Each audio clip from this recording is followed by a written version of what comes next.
Subscribe कीजिए technical गुरुजी channel को और बेल आइकन को दबाइए लेटेस्ट टेक्नोलॉजी वीडियोस सबसे पहले देखने के लिए।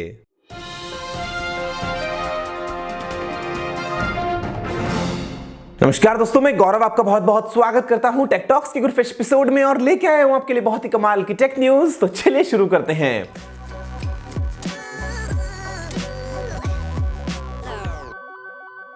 दोस्तों यहां पे जो सबसे पहला अपडेट है वो है आप आईफोन यूजर्स के लिए, और ये जो केस है ये आपकी सभी परेशानियां दूर कर सकता है। यहां पे आपको उसी केस में मिलता है कंप्लीट एंड्रॉइड एक्सपीरियंस, यानी कि complete Android phone, dual SIM support, 2800 mAh की बैटरी, 5 इंच का एमोलेड स्क्रीन। इसके अलावा दोस्तों यहां पे आप इसके अंदर 3.5mm जैक को भी यूज कर पाएंगे और इसके अलावा वायरलेस चार्जिंग वगैरह का सपोर्ट भी मिल जाता है। तो काफी कमाल का ये केस है। फिलहाल अवेलेबल है किकस्टार्टर पे। जो प्राइस है फिलहाल के लिए वो है करीब 12,000 रुपए के आसपास।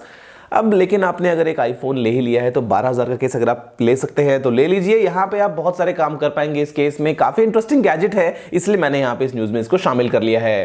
दोस्तों यहां पे जो अगला अपडेट है वो आता है वन प्लस की तरफ से, और शायद वन प्लस 3T का एक ब्लू कलर वेरिएंट आपको बहुत जल्दी देखने को मिल सकता है। ये एक फोटो सामने निकल के आई है जहां पे देख के तो ये लगता है कि 15 मार्च को वन प्लस का एक आएगा ब्लू वर्जन। पहले तो ब्लैक की बात कर रहे थे, ब्लू का तो जिक्र भी नहीं किया था, लेकिन ब्लू मेरा फेवरेट है तो शायद क्या पता वन प्लस 3T ब्लू में आए और काफी अच्छा लगे हमको, काफी ट्रेंडी कलर होगा। दोस्तों यहां पे जो अगला अपडेट है वो आता है एप्पल की तरफ से, और एप्पल जो है वो प्लान कर रहा है एक लॉन्च इवेंट के लिए मार्च 20 से 24 के बीच में, जहां पे वो कुछ नए आईपैड्स को लॉन्च करने वाला है। आईफोन 7 में एक रेड कलर को लॉन्च करने वाला है, और उसके अलावा जो आईफोन SE है जो पिछले साल लॉन्च किया था उसका एक 128GB वेरिएंट भी लॉन्च कर सकता है। अभी एग्जैक्टली क्या होगा लॉन्च, क्या नहीं होगा वो तुमको नहीं पता, लेकिन यहां पे ये बात तो ऑलमोस्ट कंफर्म है कि एप्पल प्लान कर रहा है एक लॉन्च इवेंट के लिए।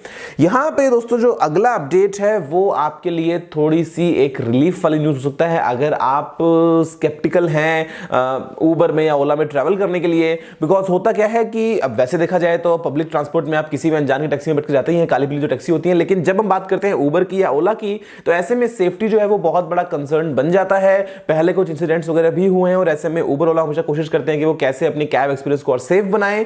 तो यहां पे उबर ने अभी एक इंडिया में अपडेट पुश किया है, जिसके बाद में क्या होगा कि जो ड्राइवर है उसको अपनी सेल्फी लेके सिस्टम में अपलोड करनी पड़ेगी जैसे ही वो किसी नई राइड पे जाता है, जिससे ये कंफर्म किया जा सकेगा कि वो जो ड्राइवर है वो उबर ऑथराइज्ड वाला ही इंसान बैठा है गाड़ी में। ऐसा नहीं हो कि कोई और ड्राइवर जो है वो गाड़ी चला रहा है और जो पैसेंजर उसको लेके कहीं भी लेके जा रहा है। तो ये एक नया अपडेट है। इसके अलावा यहां पे आप अपनी राइड को शेयर वगैरह कर सकते हैं, SOS के फीचर्स वगैरह आएंगे, तो उम्मीद करते हैं कि आपके कैब एक्सपीरियंस को और बेहतर बना देंगे। दोस्तों यहां पे जो अगला अपडेट है वो आता है एक गुड न्यूज। आप अगर एक गेमर हैं तो आपके लिए बहुत ही अच्छा अपडेट हो सकता है, क्योंकि PlayStation 4 गेम्स अब आप विंडोज PC पे भी खेल पाएंगे बहुत ही जल्दी। आपको चाहिएगा तो सिर्फ इंटरनेट, लेकिन यहां पे इंडिया में इंटरनेट की भी तो प्रॉब्लम है ना यार, आपको इतना हाई स्पीड मिलता नहीं है। लेकिन हाँ, अगर आपको मिल जाता है तो आप ऐसे में एक तरीके से काम होगा सब्सक्रिप्शन बेस वाला, तो उसके बाद में आप PlayStation गेम्स वगैरह खेल पाएंगे। काफी इंटरेस्टिंग अपडेट है, देखते हैं कि कब आता है विंडोज PC के लिए।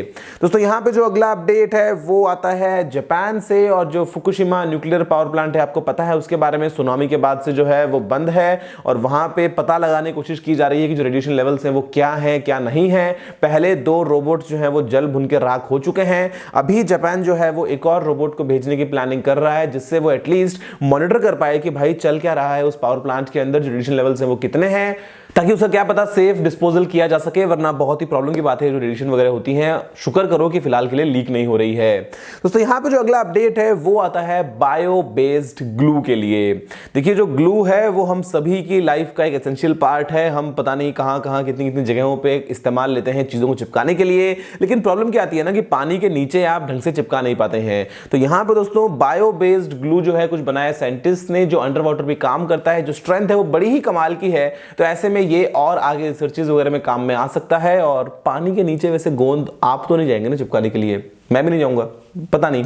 दोस्तों यहां पे जो अगला अपडेट है वो एक बहुत ही कमाल की न्यूज है, और ये जो रिपोर्ट्स आ रही हैं ये अगर सच हो जाती हैं तो आपको मिल सकता है रिलायंस जियो की तरफ से एक बहुत ही सस्ता एंड्रॉइड फोन, साथ में नाम जुड़ा होगा गूगल का भी। दोस्तों आपको अगर याद हो तो सुंदर पिचाई ने अपने इंडिया ट्रिप में यह कहा था कि इंडिया जैसे कंट्री को चाहिए कि 2000 रुपए की रेंज के आसपास एक एंड्रॉइड फोन अगर आए तो वो काफी अच्छा होगा। और यहां पे जियो के भी दोस्तों आप रूमर्स सुन रहे हैं कि 999 रुपए का फोन आएगा, 1500 रुपए का फोन आएगा। तो अभी जो रिपोर्ट्स हैं वो ये कहती हैं कि रिलायंस जियो और गूगल जो है वो साथ मिलकर काम कर सकते हैं एक बहुत ही सस्ता बजट एंड्रॉइड फोन इंडिया में लेके आने के लिए। जियो के पास बहुत बड़ा कस्टमर बेस है, गूगल जो है वो इस चीज में एक कोलैबोरेट करेगा तो शायद प्राइस थोड़ी सी और कम हो जाएंगी। हम यूज करेंगे बाद में 1999 का जियो का एक फोन गूगल के अच्छे सॉफ्टवेयर के साथ में, जहां पे हमको मिलेगा 1 साल का अनलिमिटेड इंटरनेट। क्या पता, हो सकता है ना। दोस्तों यहां पे जो अगला अपडेट है वो आता है पैरालिसिस ट्रीटमेंट के लिए। देखिए पैरालिसिस दोस्तों जो है वो एक ऐसी कंडीशन है जहां पे जो पेशेंट है वो अपनी बॉडी के सर्टेन पार्ट्स को कंट्रोल नहीं कर पाता है, वहां से उसका सेंस जो है वो निकल जाता है। लेकिन यहां पे साइंटिस्ट ये सोच रहे हैं कि कैसे इस चीज को ठीक किया जा सके। तो वो बेसिकली दोस्तों इलेक्ट्रोड्स को इंप्लांट कर रहे हैं स्पाइनल कॉर्ड में, और उसके बाद में उनको जब स्टिमुलेट करते हैं तो वो स्पेसिफिकली अगर मान लीजिए किसी के पैरों में प्रॉब्लम है, कोई चल नहीं पा रहा है, तो वो मदद करता है चलने फिरने में, मूवमेंट के लिए। तो ये बहुत ही कमाल की चीज है। अलग अलग दोस्तों यहां पे टेस्ट किए जा रहे हैं और रिपोर्ट्स ये कहती हैं कि ये आने वाले 7 से 10 सालों के अंदर मेन स्ट्रीम हो सकते हैं। यानी कि अगर कोई भी इंसान, कोई भी पेशेंट अगर पैरालाइज्ड है तो उसको ठीक किया जा सकेगा इन्हीं तरीकों से। काफी अच्छी बात है। ऐसे में दोस्तों हम अगर ऐसी किसी कंडीशन को ठीक कर पाए, किसी पेशेंट को वापस से फिट बना पाए, तो दोस्तों Xiaomi ने कर दिया जो Xiaomi करता है, रोजाना कुछ ना कुछ नया लॉन्च। और यहां पे इस बार लॉन्च कर दिया है एक फिटनेस इक्विपमेंट्स का सेट, जो प्राइस है वो है 1299 युआन, यानी करीब करीब 13,000 रुपए के आसपास। यहां पे आपको कुछ 5-6 अलग अलग आइटम्स मिलेंगे। काफी ट्रेंडी दिखने वाला ये इसका कंप्लीट मैं कहूं तो स्टैंड होगा। यहां पे आप अपनी बॉडी बनाइए, थोड़े बहुत छोटे मोटे हल्के फुल्के लाइट वेट डंबल्स वगैरह हैं। उसके अलावा रोलर है, वो आप लेट के यूं करते हैं ना, तो उसके लिए भी आप सारा काम कर पाएंगे। लेकिन इसमें स्मार्ट क्या है भाई? ये तो सिंपल आपने मेटल से बनाया और बस लगा दिया, इसमें स्मार्ट कहां से आ गया? हो सकता है, क्या पता, इसके अंदर कुछ चिप लगी होगी जो ट्रैक करेगा ना आपने कितनी बार पुशअप लगाया, कितनी बार आपने डंबल को उठाया। Xiaomi है भाई, कुछ भी कर सकता है। दोस्तों यहाँ पे जो अगला अपडेट है वो आता है एयरटेल की तरफ से, और एयरटेल ने जम्मू एंड कश्मीर में अपनी 4G सर्विसेज को रोल आउट कर दिया है। और उसके बाद में एयरटेल कहता है कि हमारे पास 4G नेटवर्क्स हैं इंडिया के सभी 22 सर्कल्स में, तो हम बन गए हैं एक नेशन वाइड 4G कंपनी। लेकिन आप तो पहले से भी शायद 4G दे रहे थे ना। वो पुराने वाले जो एड्स थे एयरटेल 4G वाले, जहां पे जंगलों में, रेगिस्तान में, पहाड़ों में, आइलैंड्स पे, सभी जगह पे फुल स्पीड एयरटेल 4G। पैसे थोड़े सस्ते कर दो भाई, बाकी सब बढ़िया है। दोस्तों यहाँ पे जो अगला अपडेट है ये आता है सैमसंग के X सीरीज के गैलेक्सी स्मार्टफोन के लिए। और ये जो फोन है ये होने वाला है फ्लेक्सिबल, इसको आप बेंड कर सकते हैं। यहाँ पे कुछ ना कुछ दोस्तों कमाल होने वाला है डिस्प्ले के साथ में। और रिपोर्ट से कहती है कि जो फोन है ये इस साल के एंड से पहले मार्केट में आ जाएगा। तो एक फोल्डिंग स्मार्टफोन, खोलेंगे तो बन जाएगा टैबलेट, थोड़ा और खोलेंगे तो बन जाएगा टीवी, थोड़ा और खोलेंगे तो बन जाएगा मूवी थिएटर का एक स्क्रीन। सैमसंग बैटरी लगा देगा, वैसे पावरफुल वाली बैटरी, बस फिर तो चल जाएगा बढ़िया फोन। दोस्तों फिलहाल के लिए एपिसोड में इतना ही। मुझे उम्मीद है कि आपको वीडियो पसंद आया होगा। अगर आपको कोई सवाल सुझाव हो तो आप नीचे कमेंट करना मत भूलिएगा। अगर आपने वीडियो को लाइक शेयर नहीं किया है तो लाइक भी कर दीजिए और शेयर भी कर दीजिए, और चैनल को सब्सक्राइब करना बिल्कुल भी मत भूलिएगा। फिलहाल के लिए इतना ही दोस्तों। जय हिंद, वंदे मातरम।